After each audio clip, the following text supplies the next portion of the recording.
Salim, let's talk globalism because it apparently is permeating virtually every single political issue today, from Michael Bloomberg buying out the Democratic Party to climate change as a pretext for more government control and intervention in our lives. Even in some smaller respects, the protests going now in Canada, blocking the rail lines for the climate change, ostensibly to protect native rights, the Wet'suwet'en in British Columbia, but more globally, climate change, anti-fossil fuel, and the inability of globalists like Trudeau to do anything about it. We've seen Brexit. We've seen Trump coming into his own in this election year. But behind almost everything is globalism, where we see step by step an agenda going on and taking place. So what would you like to talk about first? A particular issue, or did you want to go back into history and talk about the creation of nation states and their ultimate destruction under globalism? Well, let's talk about from where you began, the incidents that you have mentioned, and then look back upon, as you correctly point out, that we're going to talk about, or we need to talk about globalism as distinct from globalization. I think there is generally a lot of confusion in the minds of people that when they're talking about globalism, they mean globalization, and globalization, what it is or how it is in the context of what you and I want to talk about. And it is necessary and important, distinct from globalism, that globalism is an idea, is a political idea or an ideology, in contrast to globalization as a mechanism. It's interesting that you mentioned Michael Bloomberg, this oligarch, the second or third richest man in the world with asset, I understand somewhere in the neighborhood of $65 billion, his personal wealth. He has spent, according to media stories, something like $500 million already in terms of ad buyout to position himself to be the Democratic nominee, and quite willingly take over, buy out a party. Now, the implications of that's are huge. I mean, we possibly don't have the time to get into this, but just imagine a guy like Michael Bloomberg or Jeff Bezos or George Soros, and George Soros has been doing it, are ready to throw in their money, their capital, their asset to push an agenda. An agenda for whom? And in the case of Michael Bloomberg and the Democratic Party, it is the globalist agenda. It's globalism. Well, let's define our terms. What is globalism? So right. So what is globalism? Globalism can be defined in a very simple term as the gradual abolishment of the nation state, of a governance by a global elite in a global institution without accountability. Government without accountability. Government has always have to be, at least modern democracies such as Canada, the United States, Britain, etc. Government comes into being by the free act, free will of the people that make up that entity, the state, the nation state. And the authority, that is government, is then accountable to the people. And globalism is removing governance, authority from the people, away from the people. What is its political ideology? If you break them into, for example, individualism versus collectivism, pro-freedom, pro-statism, or that kind of a dichotomy, how would you characterize globalism? In terms of those binary dichotomy, globalism is not overly imply that it's against freedom or against equality or against any of these things. But the very act of the global view of how to conduct politics or how politics should be conducted, now that we are in the third decade of the 21st century, is that given the nature of complexity of the world that we are in, the planet, the issues are now planetary. It is not the issues, the problems, the remedies are not anymore, from the point of view of the globalists, anymore a issue that can be resolved or looked into or handled at the state level, that is the nation state. And it has to be handled at the planetary level. So that's climate change. Climate change affects the planet. Coronavirus, for example. Coronavirus now, that is raging in China, and we don't know anything about it in any detail, and that's again an entirely different subject. But here you might say coronavirus, the pretext, I mean, we had that with SARS, the avian flu, in 2003, 2004, if I remember correctly. Again, that also came out of China. But what should be the remedy? What should be the response? That this remedy response cannot be local in the sense of a regional, in the sense of nation states. It has to be planetary. And so it has to be done through an agency that has planetary control of our life, our politics, the way we conduct ourselves. So that has to be done through the United Nations. In the case of Europe, through the European Union, you know. So that's the agenda of the globalists, and therefore globalism as a political philosophy or an idea looks as the world as a compact unit, as a state, and the globalists will have the authority to manage the lives of people of the planet. Okay. Now this idea is a very old idea. It is not that it's an idea that has just emerged recently. It's an old idea. It goes back almost to the time when the first hints of the emergence of a new political way of doing things came about with the collapse in Europe with the Holy Roman Empire and the religious wars of the 15th, 16th century. And the first imprints of what would become the nation state, that is bounded territory with people in that bounded territory defined in terms of their self-identity, their self-awareness, their feature, either in terms of religion or in terms of ethnicity and language.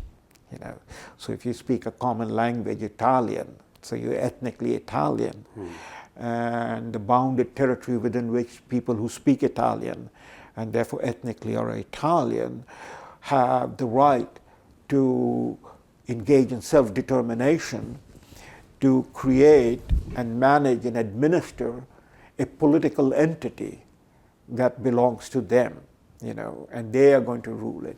So that is an idea that emerged in the 16th, 17th century, and eventually that idea gave birth to what is the modern nation states. I mean, the landmark events that have happened, and one of the landmark events in this history is the 1648 Treaty of Westphalia. After the 30 Years' War. That ended the 30 Years' War between the Protestants and the Catholics in the heart of Europe. Europe prior to this was, at least in a nominal sense, one entity under the Catholic rule, that is the Pope, and the emperors or the kings were subordinate to the Pope.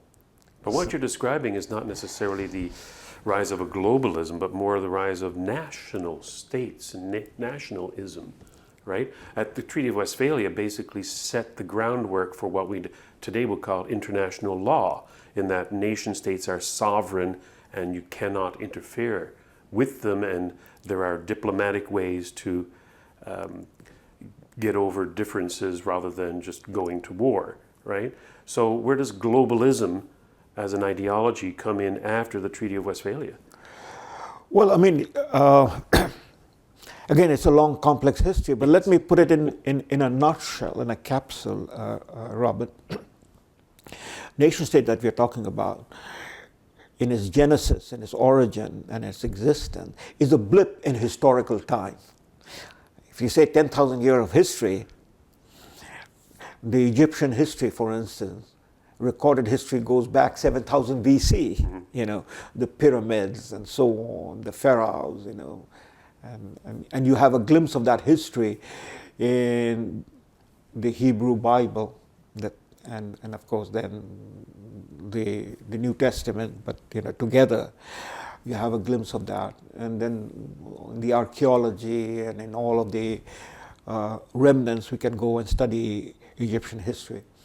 Similarly, the Chinese history, it stretches back several millennium before Christ, before the Common Era. These are histories of empires, aren't they? So this is the history of all of these, before the coming of the nation states. As I said, 10,000 year history, you might say, just as a ballpark figure. The birth and evolution of the nation state is very recent. It's only about 350 years we're talking about. So mankind basically have lived in arrangement that were empires with a central power. I mean, take in the case of European history, the most prominent, the most attractive in the sense of, that powerful memory that drives people is the story of the Roman Empire, Pax Romana. So the whole Mediterranean area and up towards the Danube River, from Gaul, which is modern day France and Spain, to Palestine. This huge area was ruled from Rome. And individual kings or individual consuls might have control of different jurisdictions, but they were all basically, tributaries of the power in Rome.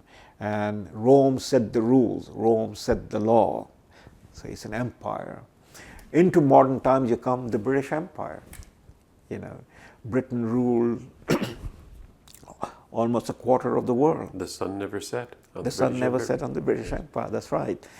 So from Canada on, technically west of Britain as an island kingdom, to Australia, New Zealand on the other end, and in between all the many other areas, with the crown jewel being India, that they talked about, India, the crown jewel. Britain ruled an empire. It was London that set the order, the peace, the mechanism by which India was governed, Australia was governed, Canada was governed, and so on and so forth. Southern Africa, and so on and so forth. But empires have gone the way of history now. There are really no more empires. No, that's and right.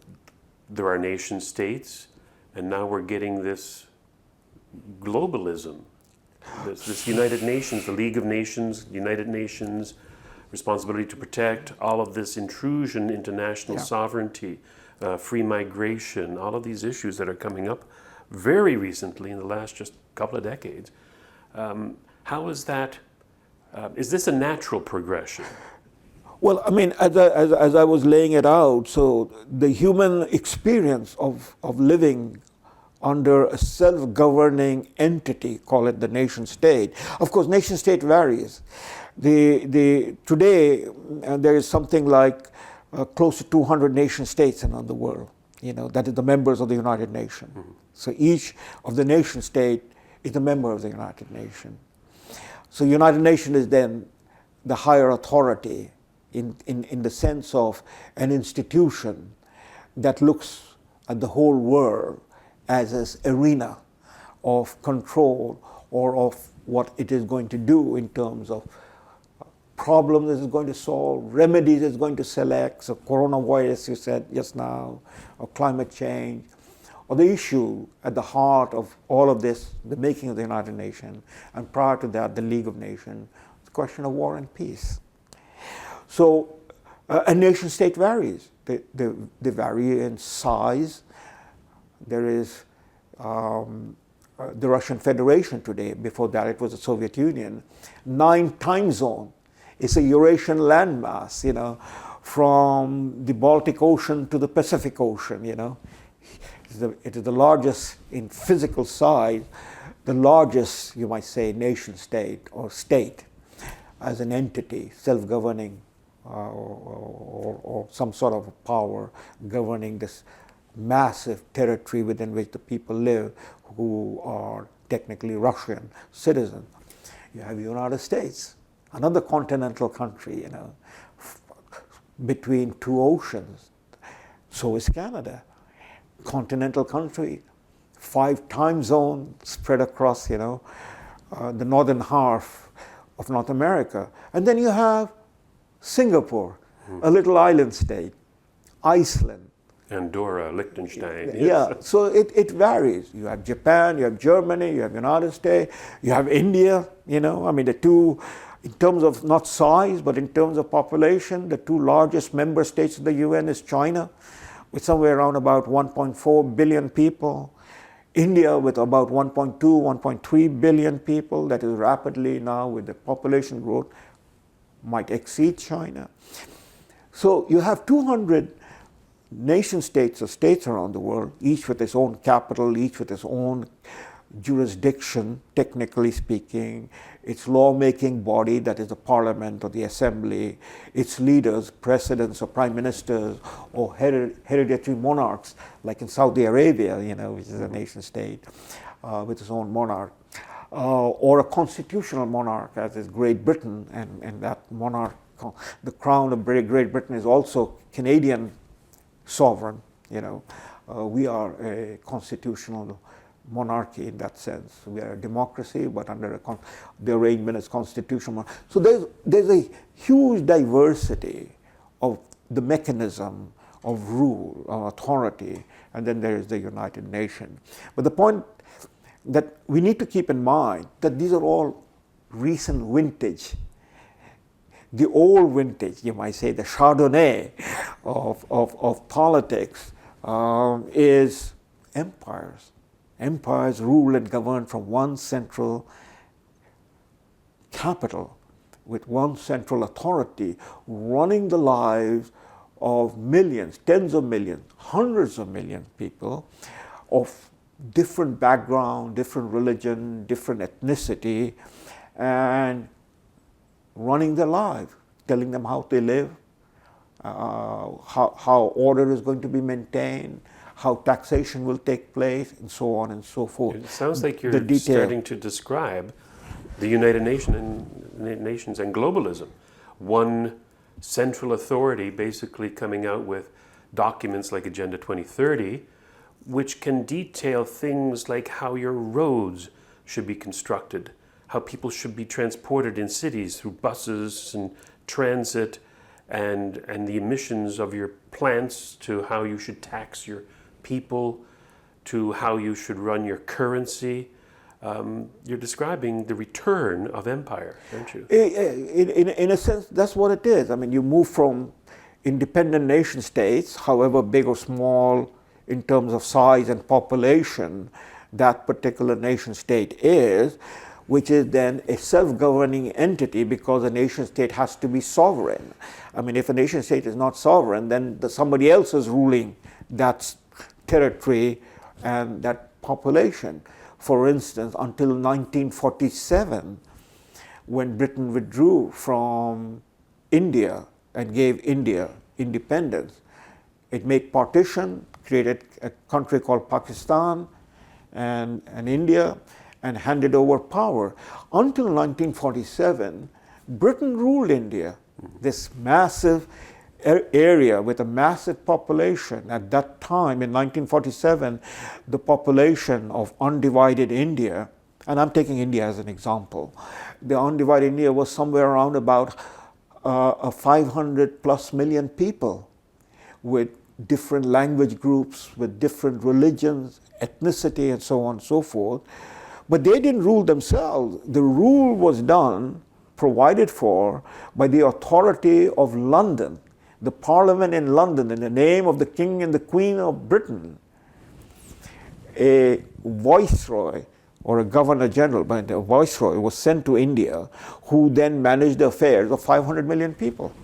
The same could be said for Canada until we patriated our constitution, because we had to go cap in hand to Westminster to make any constitutional changes. Right. So technically, what we're speaking about is that a rule for maintaining order, peace.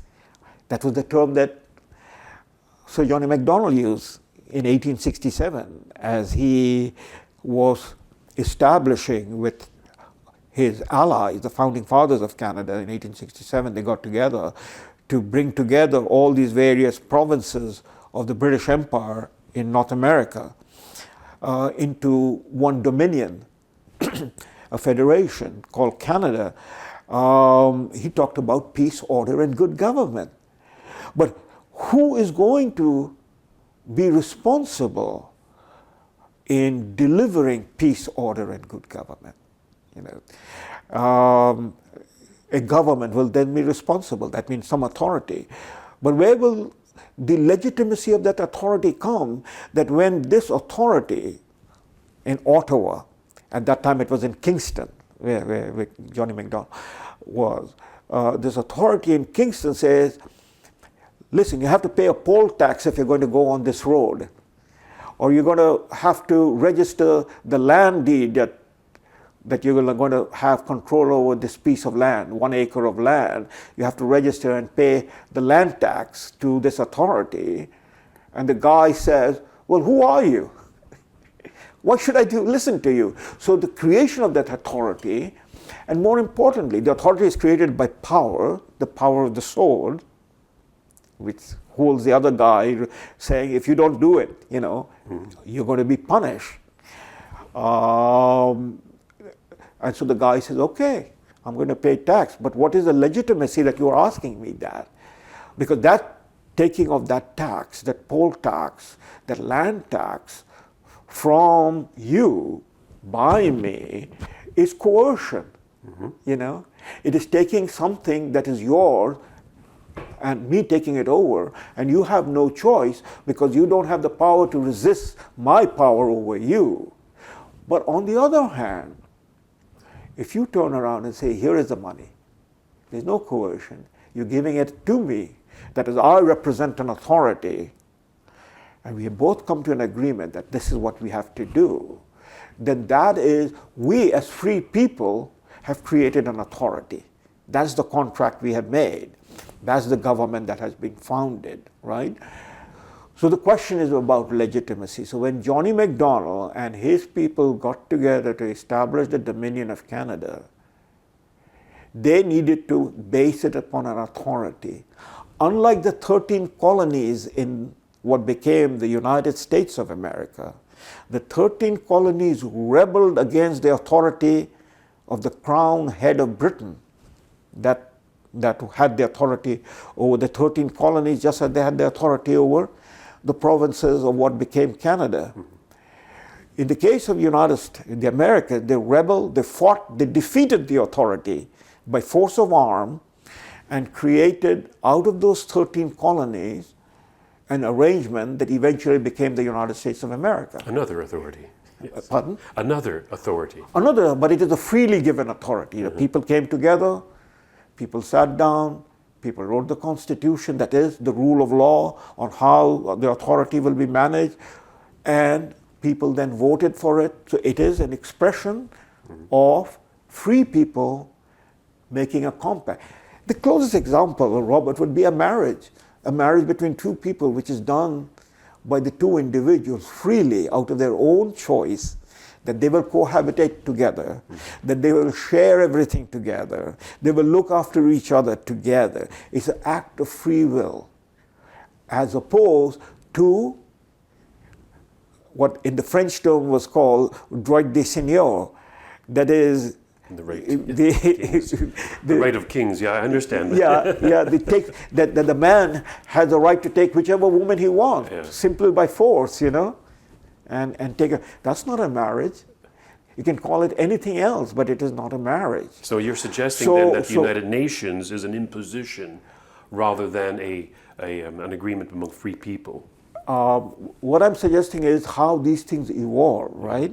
So what evolved in the case of Canada, in the case of India, Britain handed to Johnny MacDonald and company the right to have a parliament, the right to have an assembly. They did control something, and they control the power of how to amend or not to amend the agreement that Canada would make. That is what the patriation that took place in 1982. And we, as Canadians, freely agreed, beginning with Johnny MacDonald and his allies or partners or comrades, freely agreed that we will, unlike the American cousins, which fought a war against George III, we freely agreed that we will come together, we will make a dominion called Canada, we will establish our assembly, we will elect representatives to go and make decisions that we want to see happen, but we will do all of this under the overarching authority of the Crown, the British Crown. We didn't rebel against the Crown, you know. So we are a democracy. We have all the tools and instruments of a free people. That is, we are sovereign. We make the law. But until 1982, we technically were, you know, in some way subject to the authority of the British Parliament, you know. Whether it was fiction or fact, it doesn't matter. Both of us agreed, like in a marriage, that, you know, we're going to make a decision. Maybe the one who has the bigger purse is making most of the decision, but we agree that it is a co-equal, you know. So those are free people making the agreement. Now, in the case of the United Nations that you're talking about, United Nations was created as an organization. It was a successor organization to the League of Nations in the middle of the Second World War, in the midst of the Second World War, and it came into being in 1945 as an act of self-governing entity, that is the states. Each was a sovereign unit. Canada is a founding member of the United Nations. Britain is a founding member. France is a founding member. Former Soviet Union, China. So those countries that were free countries, except for those which are now free, but which were colonies of Britain, India was not a founding member because India did not exist as a sovereign country. But the sovereign countries came together and they created the United Nations. They wrote up the Constitution of the United Nations, which is the UN Charter. They voted upon it. They agreed. They distributed power. They created the Security Council. They created the General Assembly. And they said that the United Nations will have jurisdiction on such and such issues, you know. Is there anything necessarily wrong with that? Because on the one hand, you just described how Canada came about because our elected representatives decided to form a union, a federation. Right. The 13 colonies of the United States, through their elected representatives, did the same thing. The United Nations, through our elected representatives, have created this organization to which we give up some sovereignty in some issues. Is there anything necessarily wrong with that? Well, no, it's, in the abstract, the way you have described, there's nothing wrong with this, because as I just finished saying, it is sovereign units, states, that created the United Nations. That is, the United Nations is a creature of the states. The states are not the creature of the United Nations, right? So the sovereign states then become member of the United Nations, and the United Nations is the creature. But as I've already said, the states are not all same and equal. That's for sure. Yeah. So there's the vast. So you now have a membership of the United Nations. There's the General Assembly. You might say the General Assembly is the co-equal in the sense of what is our parliament in Canada. We have 338 members in the parliament elected by the people of Canada from their constituency to go to Ottawa and represent them, right? So similarly, one can say the General Assembly, which has 200 members sitting there, Uruguay, Costa Rica, you know, Japan, Singapore, Canada, they're all members, like the individual parliamentarians. They are the members, they are sovereign members, and they then decide together through the procedures and the rules on decision making what affects each one of them or affects all of them, in whatever manner. They set the rule, they make the rule. So technically there's nothing wrong with them. The wrong emerges is where we are heading into, where the people elected to the parliament, let me go through that analogy, the people elected to the parliament, 338 members parliament, and they're coming from all across Canada, and they get together and they say, well, we are going to now make the rules, and we are going to dispense with the people who have sent us here. We are not going to be accountable to them. You're talking about the United Nations. I'm talking about our parliament, the people who we elect. I'm making analogous argument. But we can get rid of them next election, can't we? Yeah, provided we get, but suppose, follow the argument through. Okay. These 338 people who we have elected, they come together. This is hypothetical, right? Okay. Imagination. They come together and they say, we are now here, we're going to run this thing as we wish. We're not going to be accountable to the people who sent us from British Columbia, Okanagan Valley, somebody got elected, London North, somebody got elected, and so on and so forth. They don't matter. We come together. We are now going to vote and suspend our constitution. We are not going to have another election. We control the army, we control the deep state, the bureaucracy, and we are going to run the affair. So there's no further election, no further discussion, and we are going to impose our decision upon Canada. That's Canadian. So the very fundamental basis upon which a sovereign democracy operates, we're talking about a sovereign democracy, we're not talking about China now, we're not talking about Russian Federation now or Saudi Arabia, we're talking about Canada, okay, in this hypothetical example. It is about accountability. Governance and authority comes with accountability. In the American case is we the people. And so it is we the people have been locked up, so to say.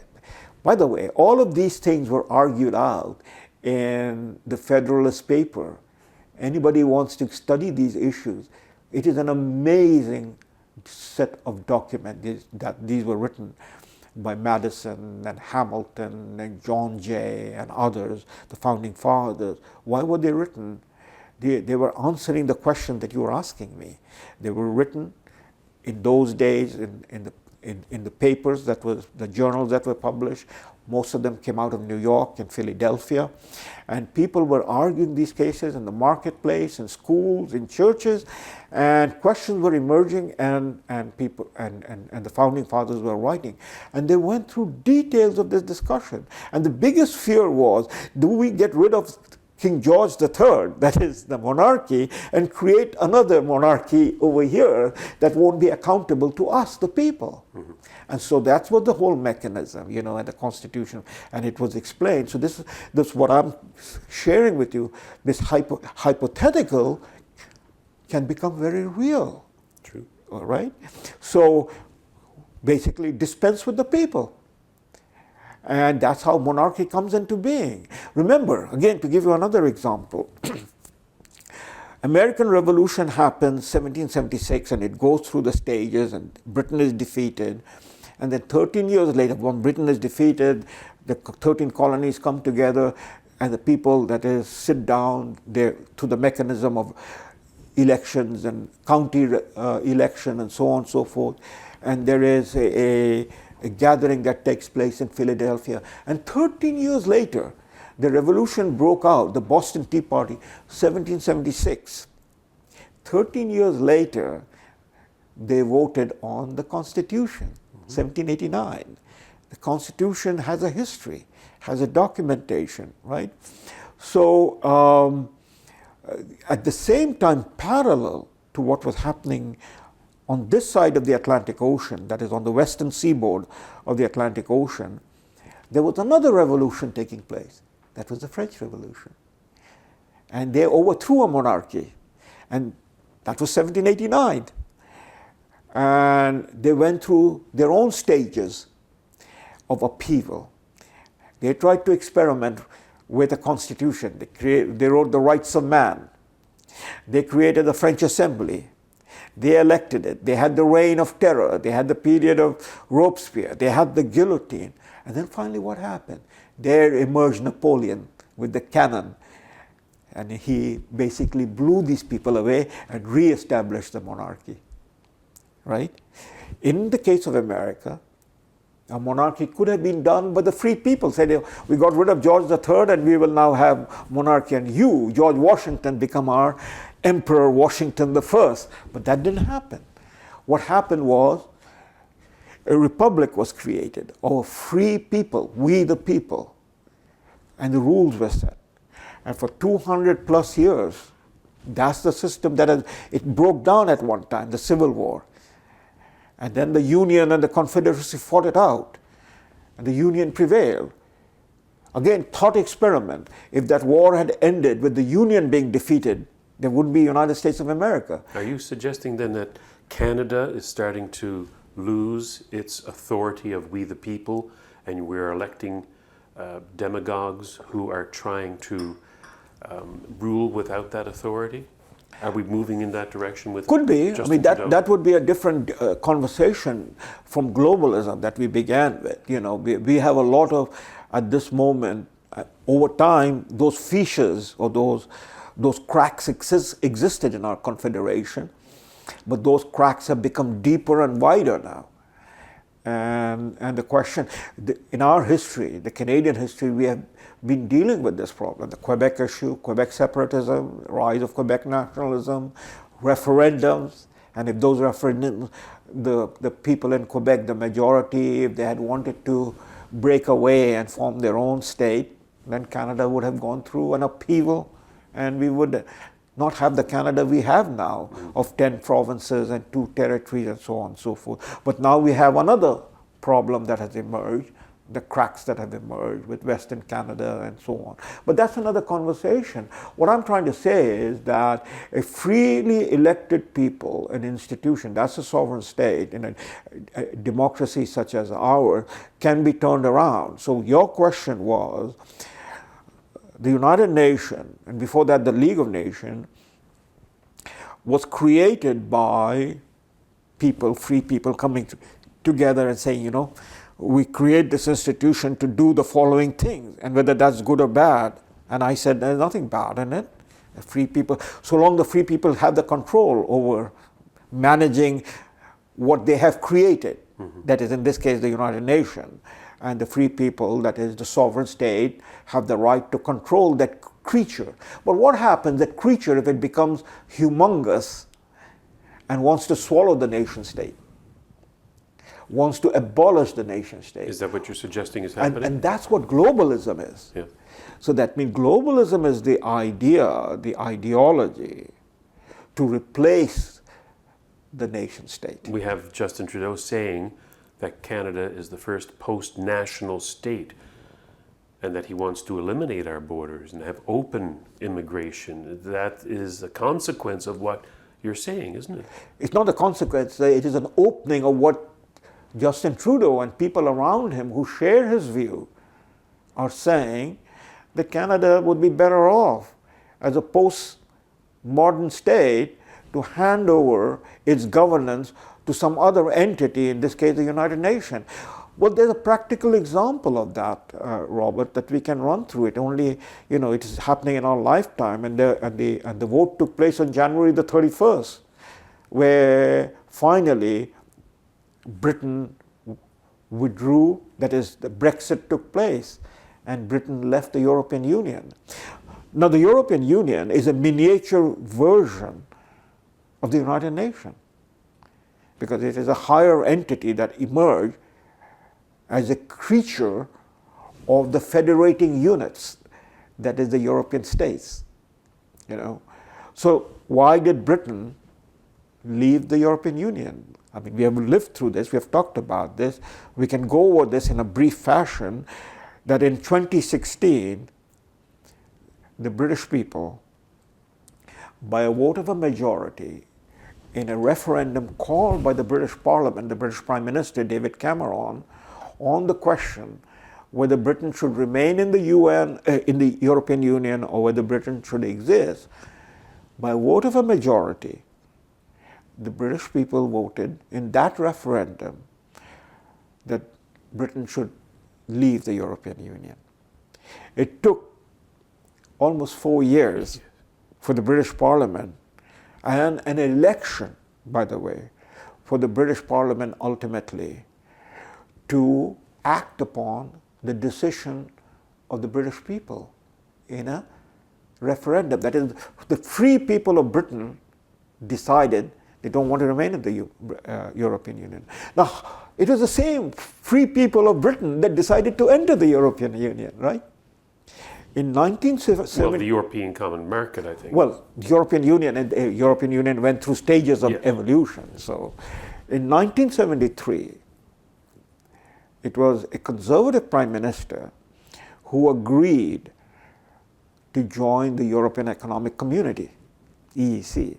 Before there was the European Economic Community, there was the European Common Market for Steel that was created after the Second World War, and its founding members were France and Germany. That had been basically the two countries that had been at war with each other, remember? World War I, World War II. And then the Benelux countries, that was called Benelux, Belgium, Netherlands, Luxembourg, they joined with France and Germany, West Germany, because at that time Germany was a divided country as a result of Second World War. I see where you're going with this. You're saying that at the beginning of the European Union, it had rather benign and beneficial beginnings in common trade, a common market, and things like that, and it has evolved into an unaccountable bureaucracy which is imposing minutiae on everything that, for example, in this case, the British people were doing, to the point where they said enough is enough. What I would say, leave aside the word benign and malign, because again, it is like beauty in the eye of the beholder. I suppose, yeah. Okay, because there are enough people in Europe that would say the European Union is benign and is necessary, is good. Well, at the beginning I'm talking about. Whether at the beginning or now at the stage when Britain left. Mm-hmm. Okay, the point I'm making is these things evolve. Nothing, you and I have evolved. We have turned gray or lost our hair, right? So things evolve. I mean, if you want to go into the history of the European Union that emerged over this period of almost half a century, we can go into that history, because that history would illuminate what we're talking about. It is globalism. And European Union, as I had mentioned, is in that sense a miniature version of what the United Nations is all about, or trying to be in terms of what is the globalist agenda. What is the agenda? What is it about? Okay, so the agenda, as I said right at the beginning, the globalist agenda is to replace the nation state, so the European Union. It evolved to the point where it arrived to replace the European states. You have free motion of everybody in that jurisdiction, and they even want an army now. Right, but again, you cannot come to this point without understanding how it came to this point. Mm-hmm. Everything has an origin. True. So to understand how it didn't happen all of a sudden. It didn't happen overnight. It didn't happen in a manner that in 1973, the European Economic Community, which Britain joined as Edward Heath, the British Prime Minister, a conservative Prime Minister, indicated that he would join it. In 1973, the European Economic Country itself had gone through evolution, going back to the 1950s, right? So 20 years of experimentation took place in terms of common market, open trade, open movement between between Germany and France and the Benelux country. right? But neither France nor Germany had given up their national sovereignty or diluted it. So in 1973, Edward Heath said that Britain should join it. Why in 1973? Why not in 1951 or 52? I mean, that's a question that you can ask, And the answer is not too complex. In 1973, Britain was no longer an empire. The empire slowly dissolved as Britain withdrew. The heavy cost of the Second World War had basically shaken Britain up so much that Britain could not maintain the empire. And one of the first things that Britain gave up, a victorious Britain in the Second World War gave up immediately after the war ended in 1945, was India in 1947. Then it gave up slowly other parts of the world. It withdrew from Palestine in 1947, handed over Palestine to be divided by the United Nations at that time into an Arab state and a Jewish state. It withdrew from Africa, it withdrew from other parts of the world, from the Caribbean, and so on and so forth. So by 1973, Britain no longer had an empire. What Britain had was a commonwealth. But members of the commonwealth were former colonies, now were independent sovereign states, like Kenya, like India, like Nigeria, like South Africa. Okay, so in 1973, by the time Edward Heath and the Conservative Party made the approach to join the European Economic Community, was that they felt that being part of the European market, it would be beneficial for Britain. Okay, so they joined it. Well, there were voices at that time that said, no, we shouldn't join it, because nothing that one engages in a contractual agreement, whether I go and I want to buy a house, I go to the bank and I take out a mortgage. And I start paying the mortgage and I start owning the house, right? But in the process of that purchase, I'm giving something of myself up to the bank. Until the final mortgage payment is made, the bank still has control of me, right?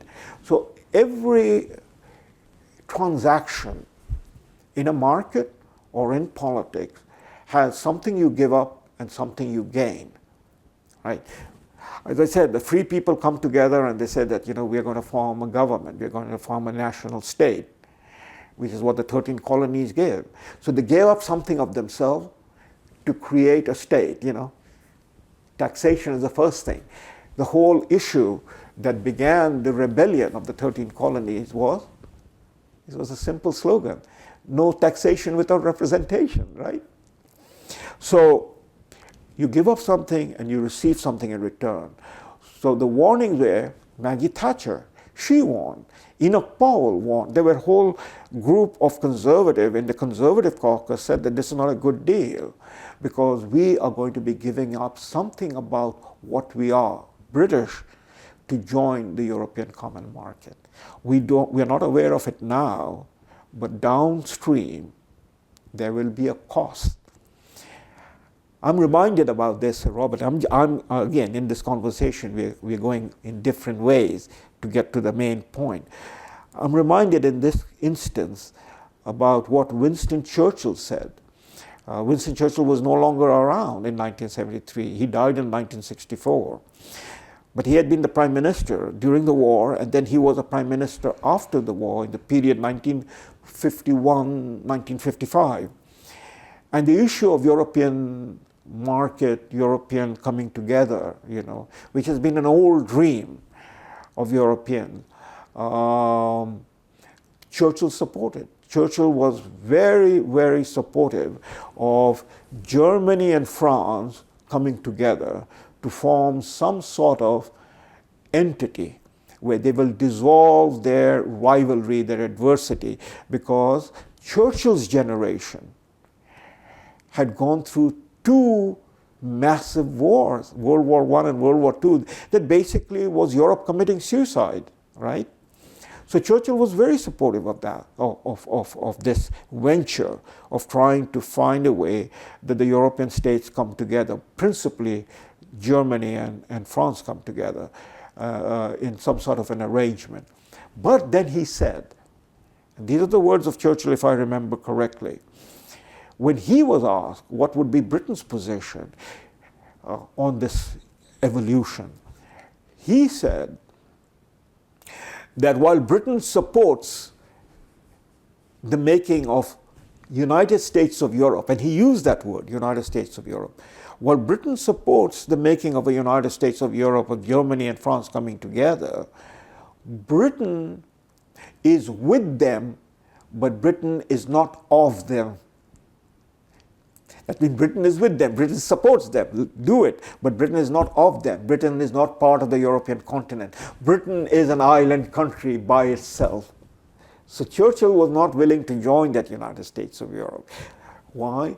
Britain's own sovereignty, Britain's own culture, Britain's own history, going all the way back, you might say, to the Norman invasion that created in Britain by itself, 1066. Magna Carta, 1215, the evolution of the British parliamentary system of government, the British democracy made Britain distinctly separate from the continent. And those were values that Britain was not going to put up for sale or compromise. So here it is. In 1973, a conservative prime minister joins. The EEC in 1973 was still a common market, European Economic Community. Free trade among the European members who were members of the EEC, no passport requirement, and so on and so forth. Free mobility. 1973 was also the height of the Cold War. Britain, not only Europe was divided, East and West. Soviet Union was the other superpower, contending with the United States for dominance of the world. So the situation was entirely different. Now you fast track, go through the history, fast track it. Soviet Union collapsed in 1990s. Berlin Wall came down in 1989. Germany became united. Divided Europe became united, but they were member states. And now the European Economic Community went the next step in its evolution, and that was the making of the European Treaty. They floated the whole treaty agreement, parliament, a European parliament in a European government in Brussels, a parliament in Stuttgart, right? And the next step was a common European currency. And so as they created this instrument, that the one center of the European Union, somewhat analogous to the one center of the United States of Europe, that is America, that is Washington, right? So this European Parliament, this European judiciary, this European bureaucracy, the deep state, would then come to manage the affairs of all European members by dictating to European members, from Portugal on the Atlantic seaboard to Ukraine, as it joined the European Union, or was, I don't know whether it has become a member now, but to the borders of what was the Warsaw Pact countries, would dictate to them how to run their affair, would have a common currency, common passport, common entity. So what is happening, Robert? Each of these member states is giving up its own sovereignty. But they're doing it willingly. They're doing it willingly. So those who are doing it willingly are seeing some advantage. For Greece, advantage is tremendous, right? Yes, indeed. Right? Now, the European currency is much more valuable than their drachma. They can run up whatever it is, but they have to manage it with the European Parliament. But here comes the odd man out. Churchill, we are with them, but we are not of them. Increasingly looking at the European Union dictating to the British Parliament, whether it is traffic laws, whether it is, commercial trade, whether it is banking arrangement, and then immigration. People moving, open borders, immigration. Finally, the British people said, no, this is not what we bargained into. So the free people can agree with the European Union, or free people can move out of it. And in the case of the British, moving out of it, and they have made the Brexit, it was about accountability, about representation. But people elected Merkel and Macron and Elizabeth May and Justin Trudeau, and all of these people are for globalism, a central overarching authority, progressive in nature, collectivist in nature, authoritarian in nature, and we, the people, elected them. Not just elected them, but elected them multiple times. And we're going down this globalist path. You and I disagree with it because we're not progressive, we're not collectivist, we are individualist, we are classical liberal, but we seem to be in the minority. Is globalism, as a collectivist, extremely left-wing, progressivist authority and a central authority, an inevitability? Right. So this is the conversation that you and I are having, but the conversation needs to happen within the country. That's the conversation that happened in Britain. From 73, now again, do the thought experiment. As Britain entered, it was under the Conservative government, by the way, they entered. They entered into European economic market, the European economic community, and the European economic community over a period of time evolved as the world around it evolved. Cold War ended, Berlin Wall fell down, European states came together, Soviet Union was no longer there, etc., etc., etc. And they constructed a European Union, and as you have described all of these things, that is, they are less representative, they're less accountable, they're more authoritarian, they're more collectivist, as opposed to individualist. So in that binary, discussion about features of politics, one group of people with a long history, in fact, it is the cradle of classical liberalism that you and I are talking about, which is Britain. It goes all the way back to Magna Carta. It all the way goes back to the struggle for parliamentary supremacy. The struggle for parliamentary supremacy means what? It means that the representatives of the people elected to the parliament have the authority to run the lives of the people. That is we have elected. We are going to do this way, we're going to go. Britain, by the way, just to take one little example, you drive on the right-hand side of the road and your driving thing is on. We have it on the left side, they have it on the right side. If you go to England, both of us have been there, the first thing that is odd is which side you will get into the car from, right? I would refuse to drive in England. You have to shift your mind to be able to adjust. So it's the odd man out. There's so many different ways you can say Britain is an odd man out.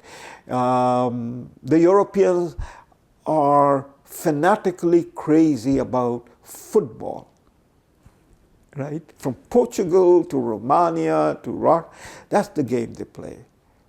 Well, Britain also plays football, but Britain plays cricket. Wherever, Canada is somewhat of an exception, but wherever the British have ruled, it is not football, but cricket that is the culture, that the game that is played. I'm pointing out the differences, in the little differences. And you're saying that these differences, though, these are minutiae. No, but these minutiae adds up. That's the culture, the British culture. So when Churchill said that we are with Europe, but we are not of Europe, which means we're too distinct. We are distinct. We have our own culture. We have our own history. Whether we go back to Magna Carta or whether we go back to Armada, when Philip of Spain tried to conquer Britain and Elizabeth I stood up and defeated it. So the long history of Nelson and Wellington, but so does Shakespeare. Greece has its long history. France has its long history. Sweden has its long history. But they have come together and found something common among them. Right. What is the commonality that brings them together but will not bring Britain together? Right, exactly. So how do you explain this? Politics and culture is not explaining mathematics. If you have explained mathematics, whether it is numbers, whether it's geometry, and have given the proof, and the proof stands the scrutiny, then it will always will be there. It's not going to change. 3 angles of a triangle constitute 180 degrees. It doesn't matter whether I'm in Canada, whether I'm in North Pole, whether I'm in New Zealand or in Antarctica.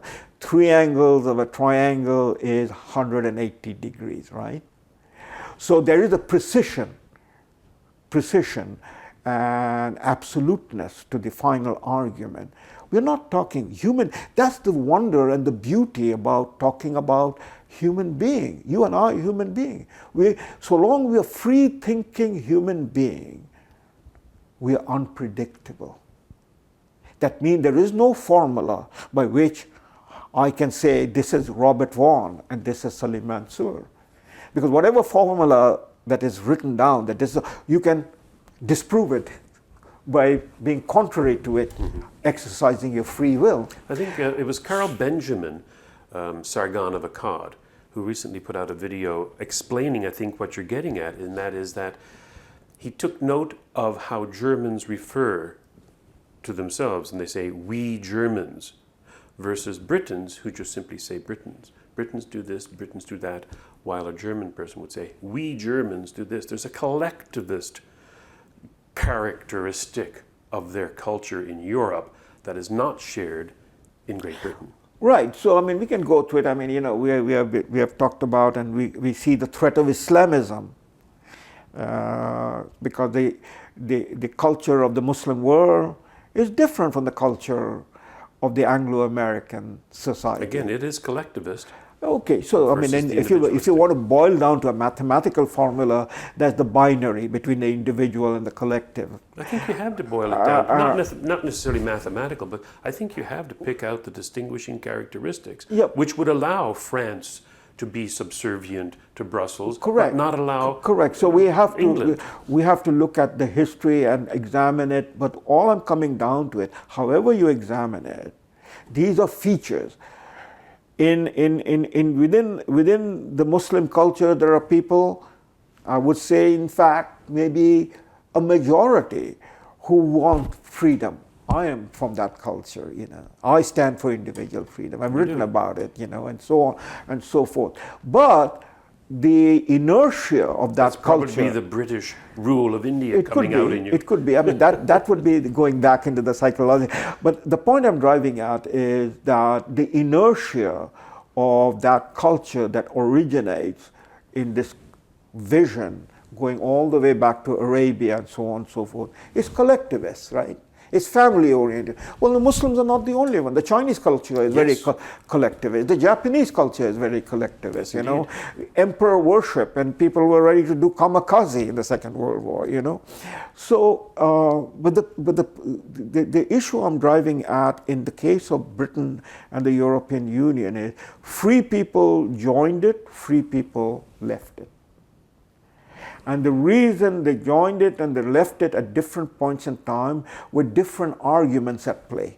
In 1973, the argument at play was Britain will be economically better off within the common market, right?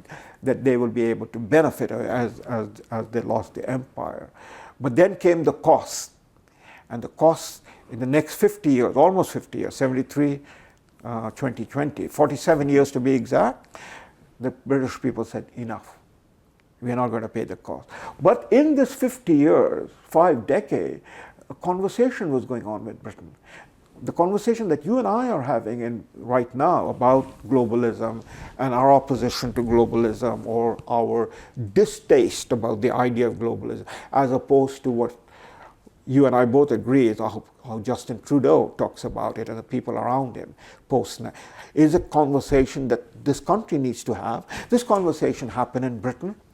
Nigel Farage and others, they created a party, United Kingdom Independent Party, and so on.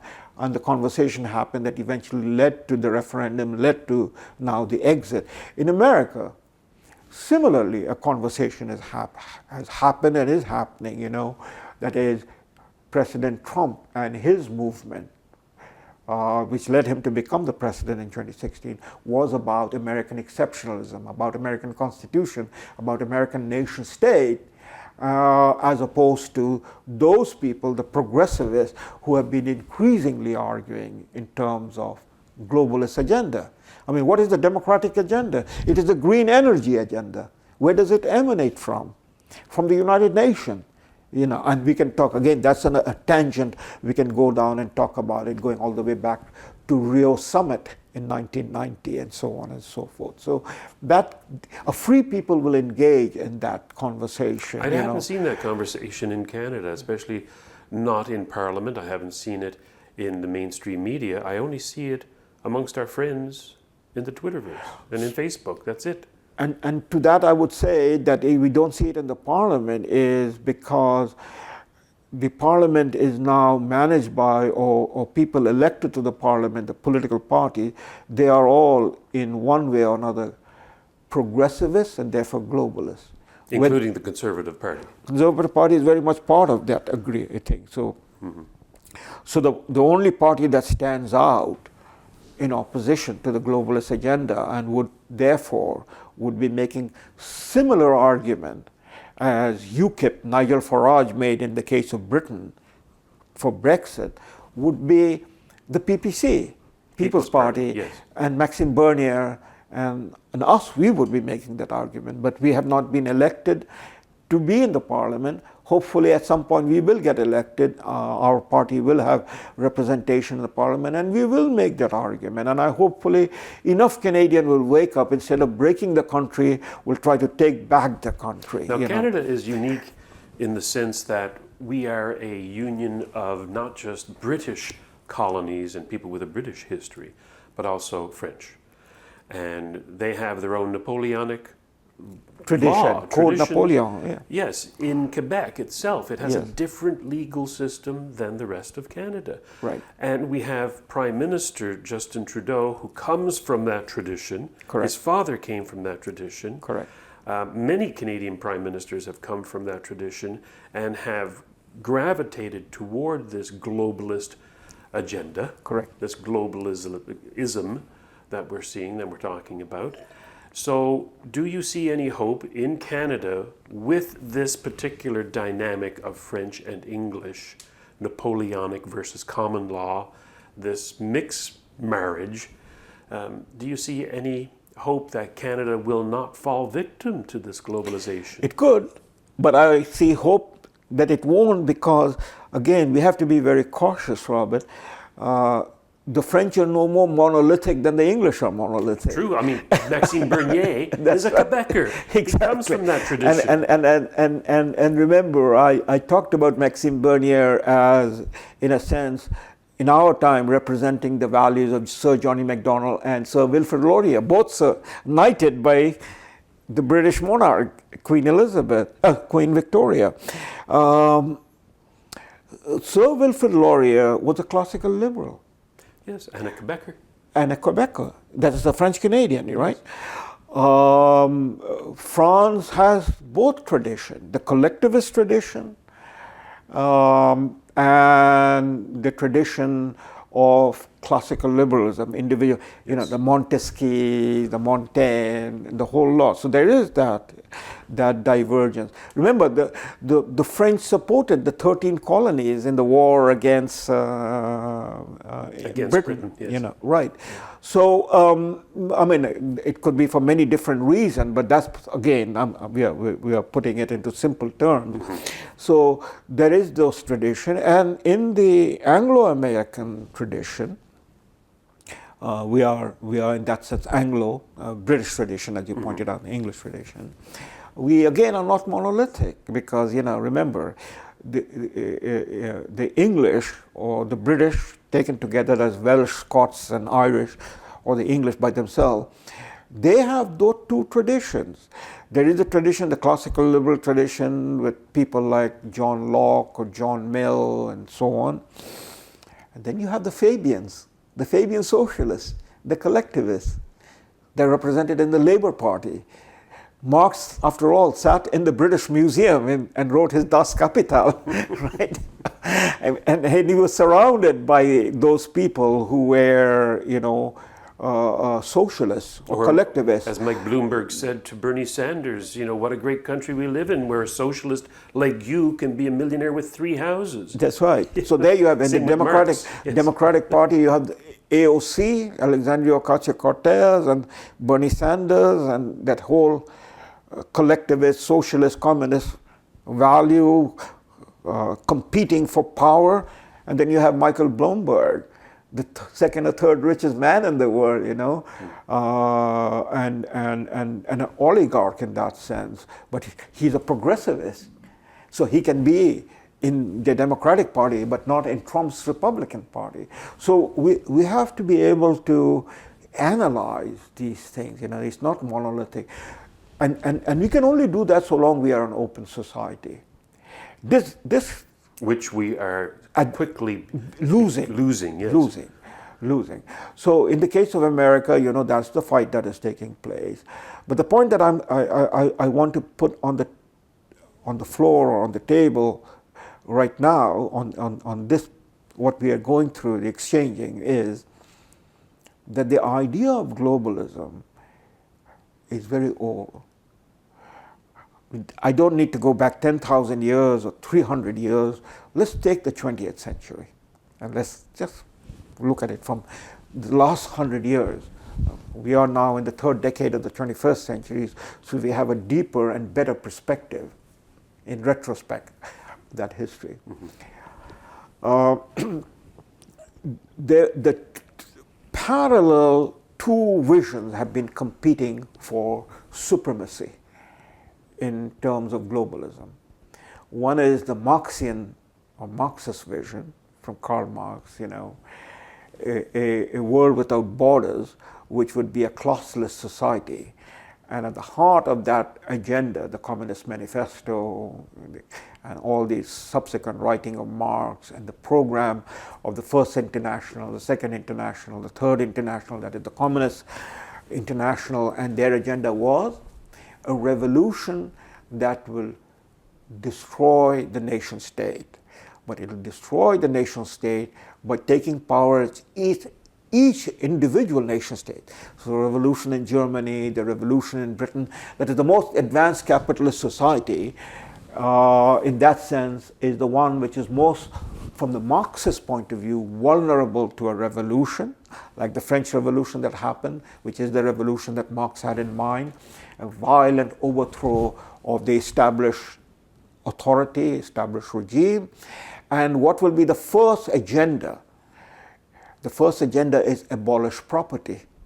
You see, abolish property, the classless society will be constructed. The working people have no country. Remember, working people of the world unite for the revolution. So that's the one vision of a classless society, where, you know, from each according to his abilities to each according to his need, you know, and we will all free people get together and we'll have a kumbaya, yes. Kumbaya and a utopia. But that's the vision, right? Yeah. But we have to get there, and that's the fight, you see, and that's why the communist idea is still, despite the gulags and what happened in Soviet Union, the Chinese gulag that we are now witnessing, and so on and so forth, still remains so attractive to the young people right here. Yes. You know, to the Alexandria Ocasio-Cortez. They say that they're doing it wrong. Socialism, the Chinese way, that's the wrong way. The Soviet way, that was the wrong way. So the mechanism of how you get there is beside the point, the vision I'm talking about. The vision is globalist, is a borderless world. It'll be a utopia, and, you know, we will all mingle, and, you know, there will be no personal property, you know, no marriage, no, you know, marriage is a bourgeois entity, no money, no nothing, you know. No religion. No religion, and so on and so forth. And of course, John Lennon's song is, in a sense, the national anthem of this agenda. It is. Now, competing with this vision was the other vision that goes back further than Karl Marx, and it goes back to the German philosopher. Ironically, both are German, Marx and Immanuel Kant, and his vision of 18th century that he published in a book, small book called Perpetual Peace. And that is, you know, coincides with the making of the nation states that was coming together in Europe, the birth of the nation states. And the birth of the nation state was accompanied with violence, wars of nation states. So the concern was, how do we have peace? Because if we leave it to the nation states, they will not have peace, they will not create peace. And so you create a super organization, you create a system that will lay down a rule of law, an international liberal order, you might say, which is very much current in our thinking today. And that will be an agency through which peace will be brought about. Now that idea has been the idea and agenda of the progressivists, to create a super entity to which the nation states will be beholden. So what happens is, as I said, let's look at 20th century history. Right at the beginning, you have two things happen. One is that the 19th century politics and world, the Victorian age, collapses massively. That's World War I. A war that nobody imagined or dreamed and understood what would be its implication. But a whole generation of people were casualty, and the world was upturned. And by the way, at the beginning of the war that broke out in July, August of 1914, there were 5 empires that went to war. The British Empire, the French Empire, the German Empire, the Austro-Hungarian Empire, the Russian Empire, and the Ottoman Empire. So 6 empires went to war. 4 years later, when the war ended, there was no Russian Empire, there was no Ottoman Empire, there was no Austro-Hungarian Empire, and there was no German Empire. 4 of the 6 empires fell apart, disintegrated. There was only left standing, but impoverished, were the British Empire and the French Empire. Okay? So this was a massive, massive blow. The previous worst war was the American Civil War, but this was far greater in its extent. So there was a war, and the question was, never again. What are we going to do to make it never again? A good question, a good Absolutely. goal, yes. Yes, and it should never happen again. America had gone into the war. Canada had gone into war, so we were baptized in that war. Our Canadian young men fought and died. I mean, the most famous is Vimy Ridge. Vimy Ridge, yeah. Vimy, Tamil, of course. and the Americans went into the war, and it is the American going into the war that tipped the balance, and Germany sued for peace or armistice, which came to an end. The war came to an end in November of 1918. But the second thing that happened was, in the midst of the war, not in Germany, but in Russia, in the Russian Empire, a revolution broke out that ended the Tsarist rule and established Soviet communism. Lenin won. The Bolshevik took power.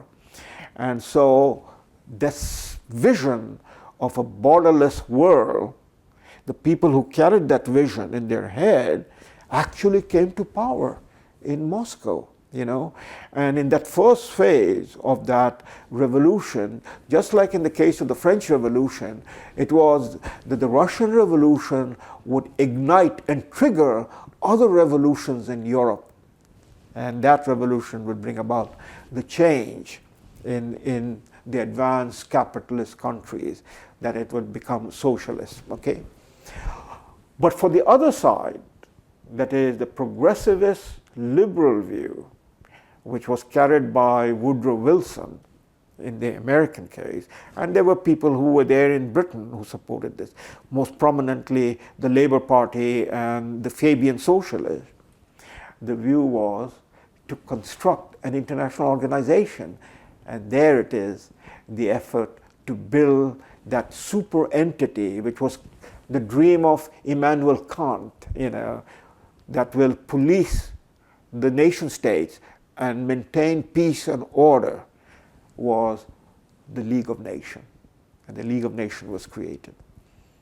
And the whole idea of peace that will supersede the interests of the nation states, individual nation states, was the notion of collective security.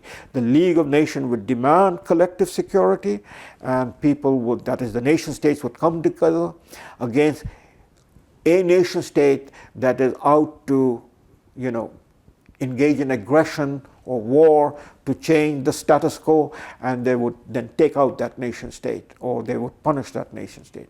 Well, collective security failed for all sorts of reasons.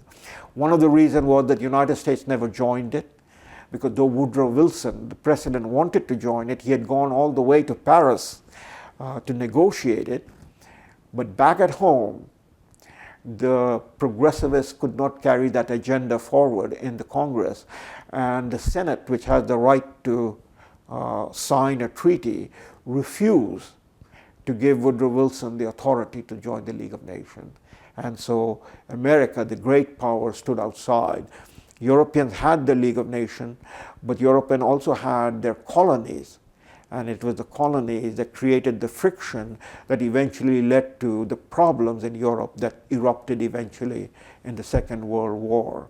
And then the League of Nations was superseded by the United Nations that was created. And the lessons of why the League had failed was then taken into account in the making of the United Nations. The League had only one General Assembly. In the United Nations, the lesson of the failure of the League, there was one assembly, that means there was no controlling body, was remedied by creating a two-tier system. Security Council with 5 permanent members who would have veto power, and therefore they would be the club that would exercise the supreme authority when it came to the question of war and peace. And then the General Assembly, which would represent the entire planet and what would be the agenda. Could you say that it was a success, since there hasn't been a world war since? Yes, again, I mean, it is like the donut, the hole in the donut. It has been successful because in 1945, Soviet Union was a member of the Security Council, was made a member, joined it. United States, both became superpower, both became nuclear power. And therefore, whether it was simply the Security Council or the threat of a nuclear warfare that deterred these two countries, peace was maintained between United States and Soviet Union till the Soviet Union collapsed in the 1990s. However, there were wars. There were genocide, there was the Vietnam War, there was the Soviet Union, Moscow dictating to the Warsaw Pact countries of the Eastern European, Poland, Czechoslovakia, Hungary, when these countries tried to exercise their sovereign rights, Soviet tanks went in, Similarly, on the other side, there was the Korean War, that was the Vietnam War. That was the United Nations action. No, that was not, but that was the war that America fought to maintain, quote unquote, the free world against the expansion of Soviet Union. That is the communist ideology. In the case of Vietnam, America ultimately withdrew and the communist ideology prevailed. Vietnam became united. But in Korea, the division still remains. North is communist, the South is a free market economy, a democracy now, and so on, with the help of the United States. But the point is that the world was divided after 1945 for the balance of the 20th century. And so the agenda of the globalists was, in that sense, not feasible to be brought into operation, not feasible for implementation. Because what is the globalist agenda from the progressive point of view? It is the creation of one liberal order in which the individual member state will be giving up their own rights to make law and will abide by the rules that is created by the super entity, and its various organization. But the long-term utopian goal is, again, a borderless world. a borderless world in which there will be no property, there will be no state. That's Marxist, yes. That's Marxian. The Kantian vision is a vision of a higher entity, so the European Union. Well, the European Union can be not anti-capitalist, it can be a corporate capitalist. It can be what technical term would be corporatism. That means multinational organizations or large corporations, which is not a socialist agenda, which is not an abolishment of private property, which is not an abolishment of markets and capital, but it is controlled legislatively by this superorganization in which the individual member states that are brought into that union slowly dissolve their authority. So the Greek parliament, the Greek assembly, the Greek state no longer has control over the money that it is using, European currency, euro currency. Greek will be told that you cannot now expand your money supply, or you cannot have this program. You cannot have, for instance, just like take an argument, you cannot have free daycare because you cannot afford free daycare. Or if you're going to have free daycare, you have to apply to Brussels, sir, can we have free daycare? And Brussels then looks at it and says, okay, we are going to now devise your free daycare, and you then simply execute it. You police it. It is like, the security arm. Canada is a sovereign nation state.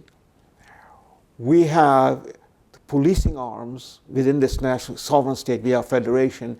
In Ontario, we have the Ontario OPP, Ontario Police. Provincial Police. Ontario Provincial Police. In Quebec, we have Quebec Sûreté. But in provinces that cannot afford it, we have the RCMP. In Western provinces, we have RCMP. In Maritime provinces, we have RCMP. So those provinces that can afford it, we have their own police force. But it is still managed within the rule of law that comes out of the Parliament of Canada, right? So that's what we're talking about in the vision that comes out of Immanuel Kant, the making of a globalist agenda, a globalist entity. In the vision of the Marxists, it is a different vision. It's a revolutionary vision. It's a vision that will destroy anything to do with property, that is capital, and institute in there. They have no mechanism, but the mechanism that will be there in the transition phase will be what they call the dictatorship of the proletariat.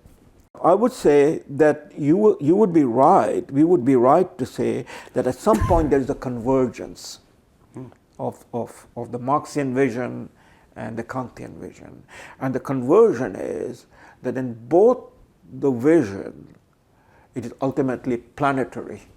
It is not the nation state, not the constituent parts. So for the progressivists, for Justin Trudeau, or for Bernie Sanders, or for Alexandria Ocasio-Cortez, or going all the way back to Woodrow Wilson, it is to engage in a set of policy to evolve into what Justin Trudeau said, we are a postmodern state. That means we hand over our sovereignty, or we dilute our sovereignty to a higher entity, because that's the right thing to do. Because the problems are planetary, and we cannot trust ourselves to manage that. If global warming goes up by several degrees, according to this argument, then what it will unleash will be such catastrophic changes in nature that it will affect all of us, and possibly we will not be able to inhabit the world. Well, the argument seems sound, doesn't it? The argument seems sound in that climate change doesn't respect political boundaries. Right. So they use that pretext, again we're getting back to pretext, yes, to impose things like banning pipelines and banning fossil fuels, and in Britain now they're trying to ban the fossil-driven cars.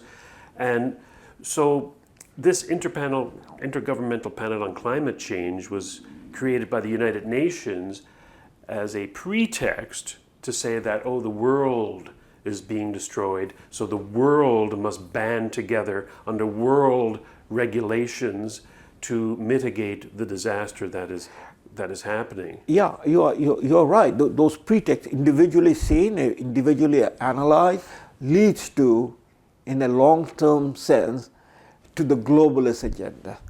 I mean, you raised the issue of 9/11, for instance. That was one of the most dramatic and catastrophic terrorist act that took place. So we know who did it. We know from where it emanated. We know what was the ideology behind it. We know the people who were recruited and the people who were engaged in this activity over a period of time that led eventually to the attack on New York and Washington and bringing down the World Trade Center. It was an attack worse than 1941 Pearl Harbor in terms of casualty and the consequences. But then look what happened.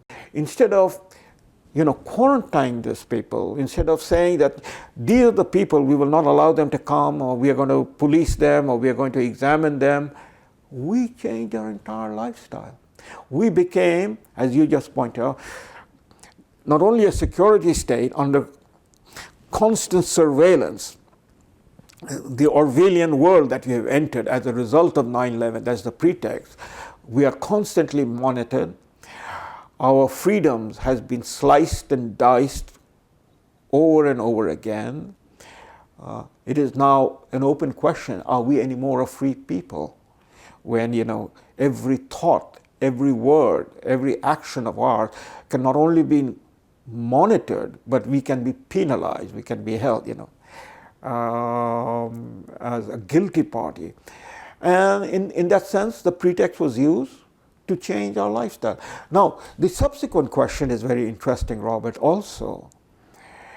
This set of policy that has come in, that we cannot go to a railway station, we cannot go to an airport, we cannot travel without having to undress ourselves, go through a X-ray machine, and so on and so forth.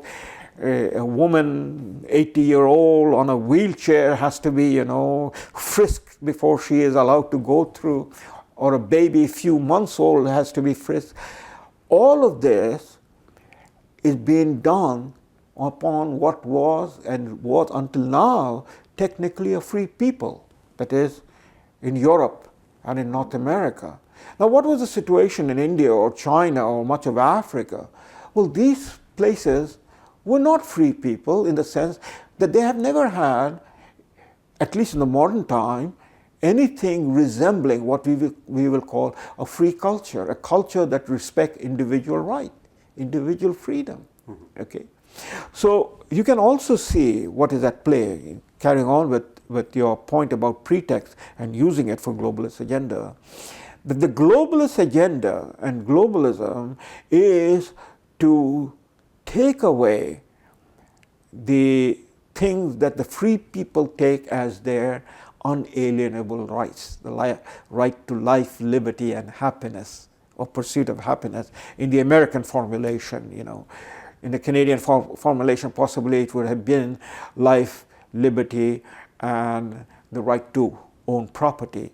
But that again is a question mark whether our current Charter of Rights provide for that. But that's again another agenda. But the unalienable rights of a free people, that is the right that was not given by any political entity, that we possess that right as a God-given right or endowed by nature, those rights are being taken away. Our right to travel, our right to speak, our right to privacy. Our right to privacy. And that is where it is both frightening in that larger sense of we are being reduced to a control object. And that is the globalist agenda as it is being pursued, both in the Marxist version of abolishing property, abolishing nation state, dictatorship of proletariat, etc., is about control, totalitarian control. And now in free societies such as ours, the globalist agenda leads to, because of the mechanism that we have, the technology that we have, it's back again to control. But it needs a pretext to take away that right of the free people. It is very easy to take away the right where the people have never been free, the Chinese, coronavirus, 70 million Chinese are now under quarantine, and that quarantine can expand. And one can hypothetically imagine that the entire China can be quarantined by the Communist Party, and how people move, how they interact, all is under control. Here's another one for you. The Russian collusion in 2016, supposedly, yes, the nothing burger of the Russian collusion, was used as a pretext to control the media. And now you've had that used as a pretext by Justin Trudeau, even though we're not even in the United States, to say that there is trusted media and there are fake media. The trusted media will have a bailout of $600 million over 3 years. The fake media will be squashed, all on the basis of foreign influence in elections, when there was none. These pretexts seem to add up year after year, month after month, and it's becoming accelerated, I think. But it is interesting. The globalist agenda doesn't come out of China or India or Indonesia or Nigeria. In other words, the globalist agenda is not a thought process and a political exercise or a political view or vision of those nation states who are recent nation states. Right at the beginning I pointed out that the United Nations has 200 member states. But most of them, you might say about 2/3 of them, are nation states that came into being, that emerged, that were born in the period after 1945, that is, in the last 75 years. So the idea of globalism in that sense doesn't come from Israel, the state of the Jews, or Pakistan, or India. These are all new states. It comes from established states with a long history and, in the most important sense, a history of democracy. That is, free people coming together. Britain, France, United States.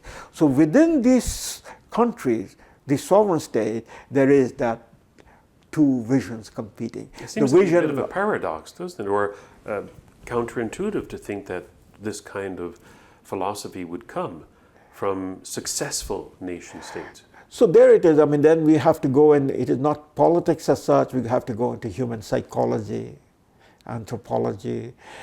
That there is one of the defining elements or feature of the progressivist is that a progressivist inherently, instinctively, you might say, even without thinking, that is, acts that a given situation, by definition, can be improved upon. And therefore, it needs to be dismantled or removed. Which takes me back to the Burkean tradition, conservatism. Conservatism is a contract, a compact, not only between you and I, two living individuals, it is a compact between the previous generation, the living generation, and the unborn generation.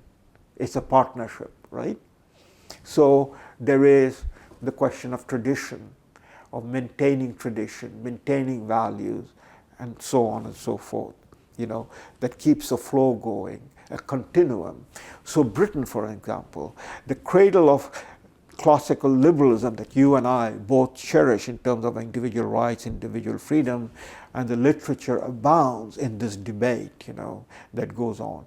From the censorship of the 16th century, and therefore the demand for open press, in which people like John Milton engaged in the 16th century, and people who carried on that tradition through John Locke and John Mill and Bertrand Russell into modern times, say maybe Boris Johnson, Roger Scruton, the philosopher who died recently, and Edmund Burke, keeping that individual freedom open, but at the same time maintaining the continuity, the thread of the past, right?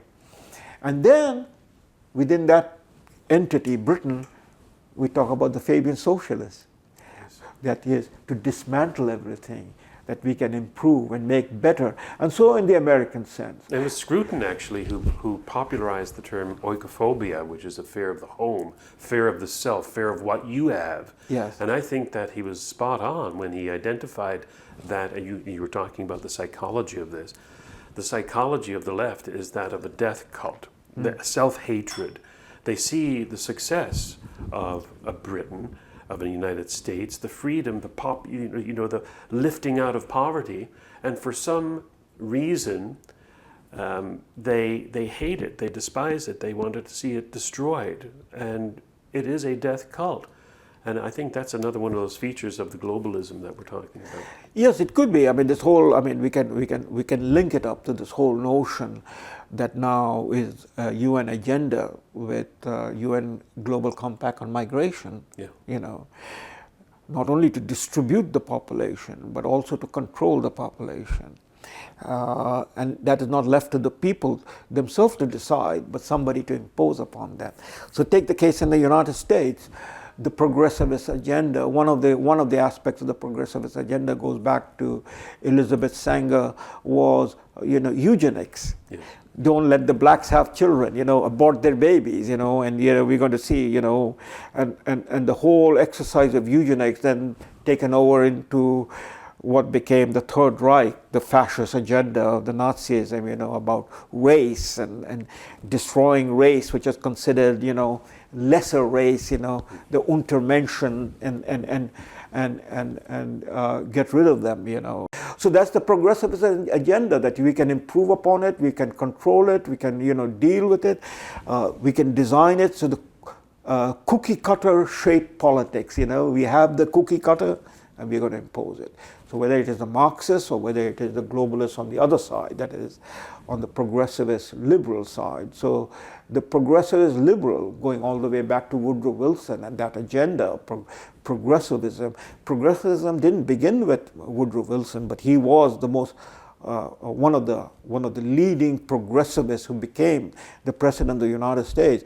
One of their agenda is that the United States Constitution belongs to another generation. It's reactionary, it's the past, and we have to go forward, We have to rewrite the agenda, And so you can see, I mean, the debate that is happening in America since the 2016 election, get rid of the Electoral College, get rid of, purely based upon popular vote. And ultimately, popular vote means mob rule, because it is not simply democracy that is about people voting, people exercising their free choice and electing their government or any other decision through an exercise of their vote.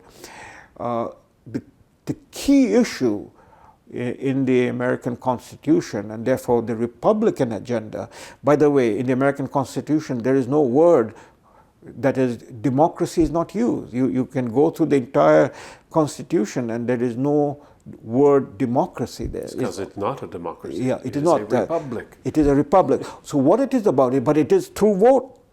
But the republic is the rules to protect the minority, and the ultimate minority is the individual. So back to the progressivist mindset is this whole notion that everything can be improved upon and should be improved upon and be dismantled.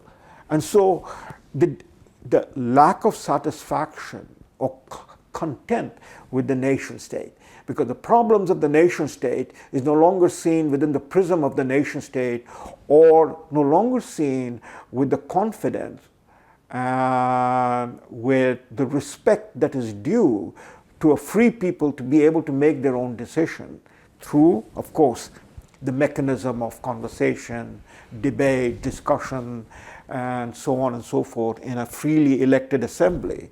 No, we don't trust the people. The problems of that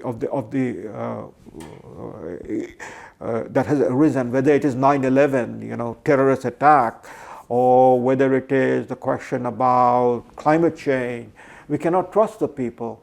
We have to find the remedy outside of the nation state, that is imposed upon the nation state. That's where globalism comes in. That's where the United Nations was not conceived in terms of globalism, but as a creation of the nation state. It can be turned around to dismantle the nation state, which is again what happens with the European Union. It was not conceived as a dismantling of the European state. It was conceived as a way to find a remedy to the pretext, that, to use your word, the problem of German-French relationship that goes back deep in European history, but it coming into modern time. Bismarck, the Prussian ruler, Germany was a divided country. There was no, one German state. Yes. It was principalities, and the largest principality, largest kingdom was the kingdom of Prussia. And so Bismarck, as a chancellor of Prussia, defeated the French in 1867 war, the Franco-Prussian War. And then with the authority of the victory of that war, the German Chancellor Bismarck then moved to create the German Reich, the First Reich, the German state, to bring all the little German principalities together into one German state. And when that happened, the German state became the most powerful state in the European continent. The check upon the German state was France and Tsarist Russia. That was the balance of power against the German state. Well, the German state challenged both of them, and that was World War I, and that almost ruined Europe. Having failed once, the German state did not give it up, and they did it again 20 years later. And they've done it again now with the European Union, because they are the father figure of the entire European state. Exactly. So the pretext, the remedy, that not to go under German dominance or not to allow Germany to wage war against others to establish its dominance, was what, ironically, Churchill talked about. Let them have a United States of Europe. Let France and Germany come together. Each will be a check on each other, but they will turn their weapons into plowshare, sword into plowshare. So that was, the pretext was to end this rivalry and create an entity with open markets and so on. But it evolved. It evolved ultimately into European Union, which meant, and which means, if you go back to the European Charter, if you go back to their institution, the dissolution of the individual European states that joins the European Union. Now, in the case of the United Nations, the demand is not upon India or China or Indonesia or any of these Philippines and all, because these are not only weak states, they are not only recent states, but while India can manage its affair, and China might be able to manage its affair and is showing managing its affair in the sense of law and order, the other states, particularly in Africa, are so weak that they have fallen apart. Whether it has been through a result of warfare and genocide, or through the simple fact that these states cannot deliver the services needed to their own citizens. Uganda or Namibia or what have you. Are you suggesting that globalism is a means of wealth redistribution? Precisely. So for them, they are looking. I mean, what has been the accompanying feature of the United Nations in the period after 1945 and the emergence of these new nation states that becomes a member of the United Nations? One of the features, in fact the most important feature, has been the distribution of money, aid, thing that was not part of the economic or political vocabulary before 1945, has now become a given, like gravity, An entitlement. Yeah, entitlement. So we, Canada, we have been a very generous donor, and we distributed money. we distribute money through World Bank by giving money to the World Bank, by giving money to the IMF, same with the United States, same with other European countries. There's a whole organization called Organization for Economic Cooperation and Development that hands out money to all of these states, to run their affair. So these states, which are recipients of aid that comes in the form of technical assistance, direct money, funds, or commodities. Canada has been very generous by providing grain, cereals to many of these countries, as has been United States, as has been Australia, or Argentina. These countries are, one might say, Potemkin countries. They have the facade of independent sovereignty, but they are managed by their own elites, administrative elites or military elite, policing elite, who are then tied as if by umbilical cord to the United Nations. And the United Nations, in a sense, provide for them, look after them, and so on and so forth.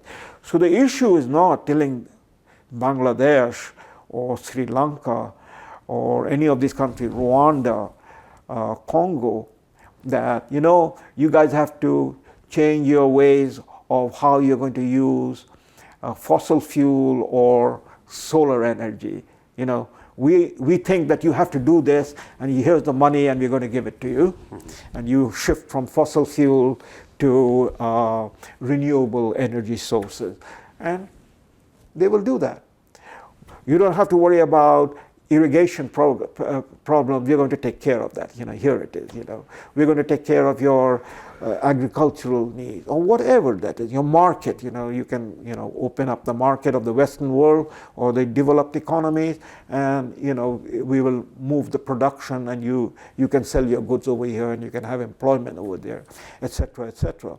So the managing of these states that have emerged since 1945, in real term, is very much a UN agenda, and the UN have been providing that, whether it is program for sustainable development in terms of poverty removal, or education, or healthcare, transportation, etc., etc., etc.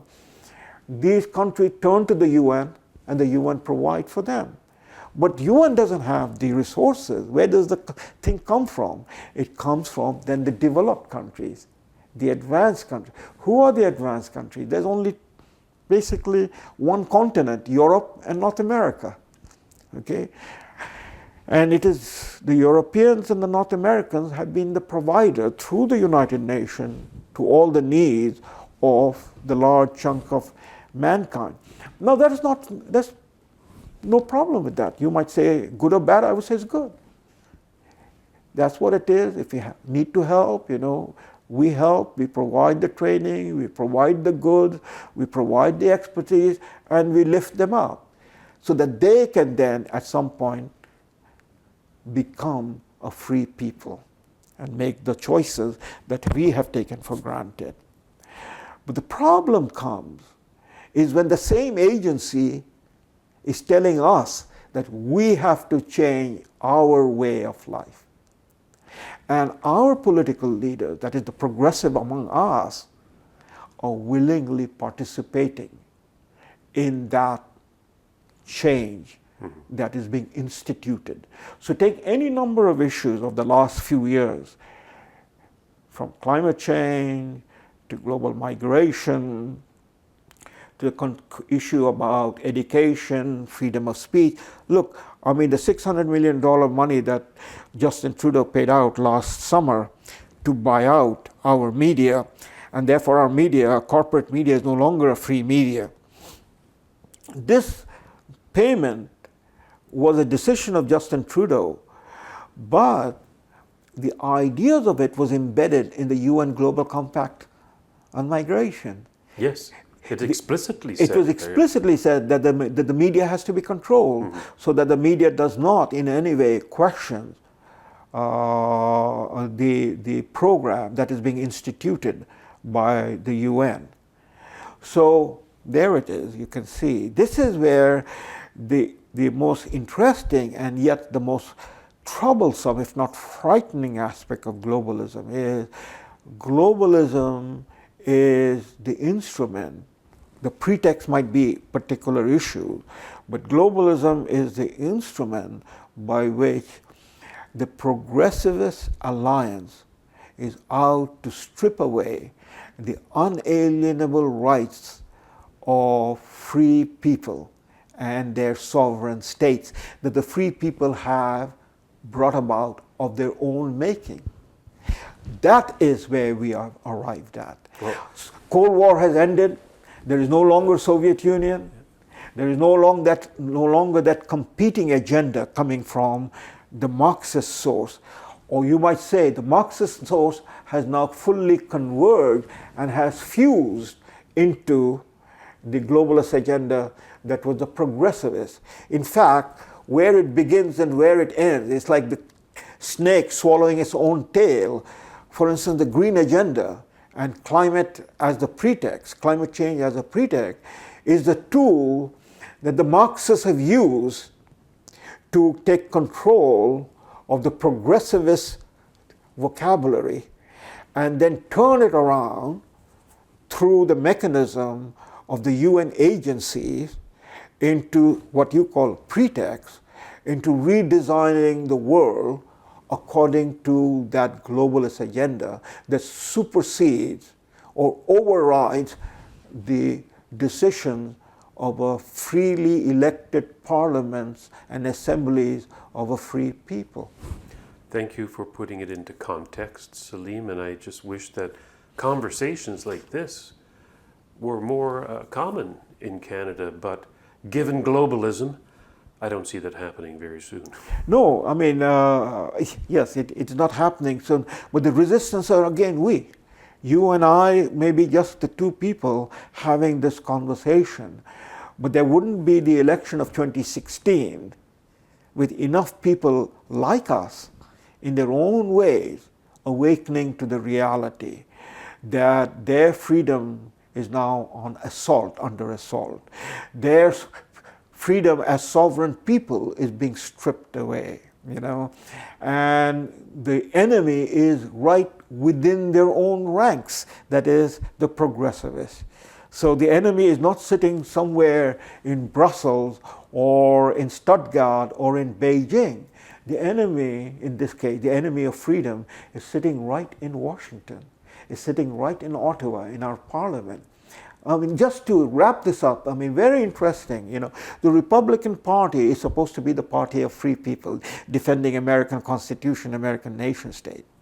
40 years ago, exactly 40 years ago, 1980, Ronald Reagan was elected. And Ronald Reagan chose as his running mate, as his vice president, George Herbert Walker Bush.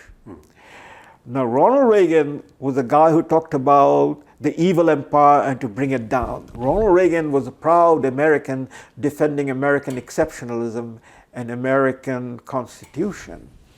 George Herbert Walker Bush was also a Republican, but he belonged to the special club, the Council of Foreign Relations, which was, by the way, established in 1921, soon after the Senate rejected Woodrow Wilson's wishes and treaty that he was wanting to sign to join the League of Nations.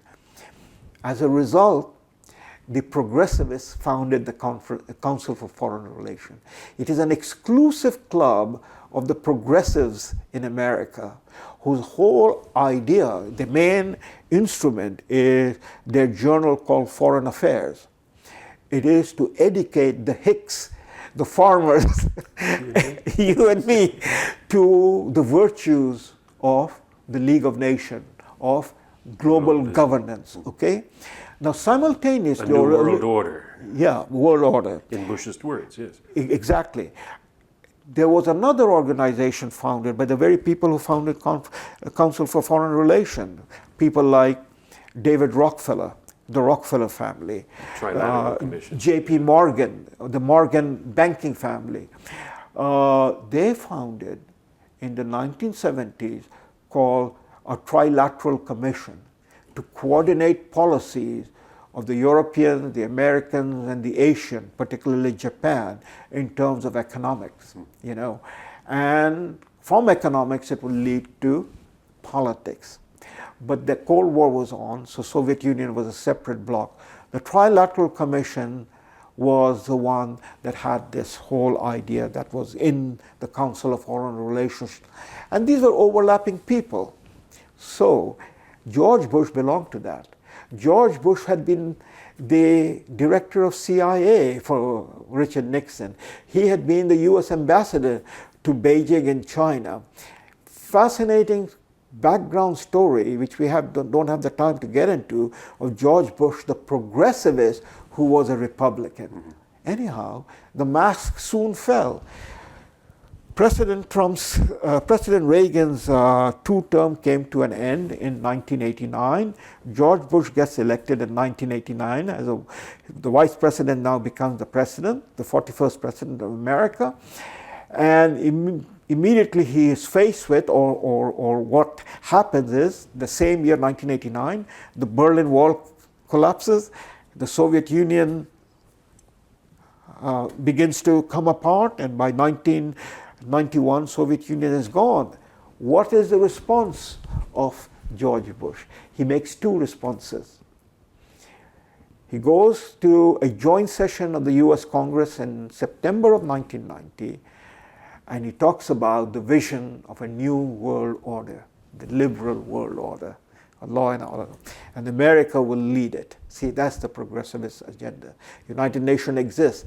Now, the Soviet Union is no longer there, or the Soviet Union is dissolving, we can now come together, you know, and establish what the United Nations function will be, to create a liberal world order.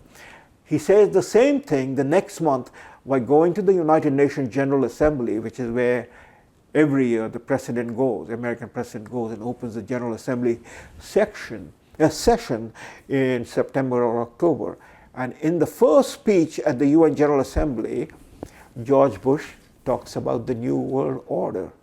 And lo and behold, there is eruption of a war. The first Gulf crisis. Saddam Hussein invades Kuwait and takes it over. And then the United Nations under George Bush goes into action. And that is the first war that is fought against Saddam Hussein in Iraq to liberate Kuwait under the authority of the United Nations Security Council resolution, in which the Soviet Union, in its last few months of survival, makes a move with the United States to support the UN Security Council resolution. And thereafter, Soviet Union is gone. So the UN comes into operation. The pretext, to use your word, war, the war in the Gulf, a necessary war, because there was an aggression, but now it is being done under the authority of the United Nations, not on the authority of any individual state. So the United Nations comes into operation. All of the various wars that have been fought in the Middle East, more or less, have had some sort of sanction of the UN Security Council. And if it did not have it, it is because the national interests of either the Russian Federation or the Chinese came into play, that they would not vote for the Security Council resolution. But there it is. The agenda was war and peace. But 1990 was also the year of the first Earth Summit in Brazil, Rio, where George Bush went and he signed the agreement of the Rio Summit, which turned out to then later on be the Kyoto Protocol, the first protocol on managing what at that time was called man-made global warming. So from man-made global warming, the UN has moved on to simply now talking about climate change. It's no longer man-made. They cannot. Where the very air that you exhale is now a pollutant. Right, but it became the handle upon which the argument can be made. We have to have a planetary solution. Yep, and yet another pretext. And we, under the liberals and the conservatives, yes, we have bought this argument, whole hog, instead of saying, no, we have our own ways to understand this, and we will make the decision what aspects we are going to do it. You see, but no, we have gone into the progressivist agenda to give it and to follow. This, what I would call, is the outsourcing of our sovereignty on this particular issue to the UN. Now, it can be magnified into any number of other decisions or policy, outsourcing. So, immigration is an issue of great interest to the Canadian people, as it is to the Americans. President Trump's entire campaign in 2016 hinged upon build the wall. That is, a country without borders is no longer a country. But the UN agenda, globalist agenda, is to have a borderless world. The Democrats don't want to build the wall. It's Trump that wants to build the wall. The liberals and the conservatives in Canada don't want to have a discussion on immigration. We are an open country. We decide now with the UN who will come in and who will not come in. So all of these pretexts on the basis that the remedy is no longer nation state. The remedy has to be a globalist remedy through the United Nations, means the dismantling of our sovereignty, which is exactly what was happening with Britain in the European Union till the people said enough is enough. Well, hopefully one day we can say the same thing. Exactly, and that's why this conversation, and that's why the People's Party of Canada, you can rest assured, Robert, that the Laurentian elite, through their 4 political parties that are in the parliament, the Liberals, the NDP, the Green, and the Conservative, will try to do everything to smear and effectively destroy the People's Party of Canada, because the People's Party of Canada is a party that is against, without any ambiguity, is against the globalist agenda. Yeah, we will engage with the world, but we will engage with the world in the basis of our own interests and how we see it, not by the diktat of the people sitting in Geneva or New York or Brussels. And that's the vast difference. And I hope the people of Canada will do what people of Britain did and what at least half of America did in 2016 in electing Trump, and Trump talking about American exceptionalism, which are code words against the progressivist agenda. Thank you, Salim. Thank you. Thank you for this.